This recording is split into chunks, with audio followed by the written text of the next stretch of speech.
नियतीच्या पलीकडे जाऊन देवा, नियती नियतीच्या गोष्टी विश्वाच्या विश्वपालकाने कराव्या. तुझ्या बोलण्याचा आशय तू माझ्या बोलण्याचा भाव तर आहे ना.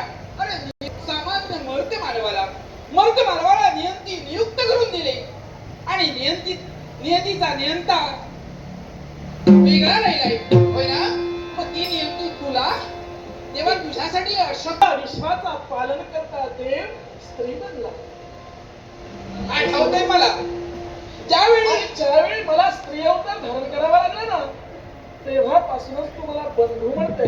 बरोबर आहे. मला सांग, आठवतंय मला तुझ्यासाठी जर विश्वाचा पालन करता देव स्त्री बनू शकतो, तर हे जे मी केलंय ते अयोग्य आहे.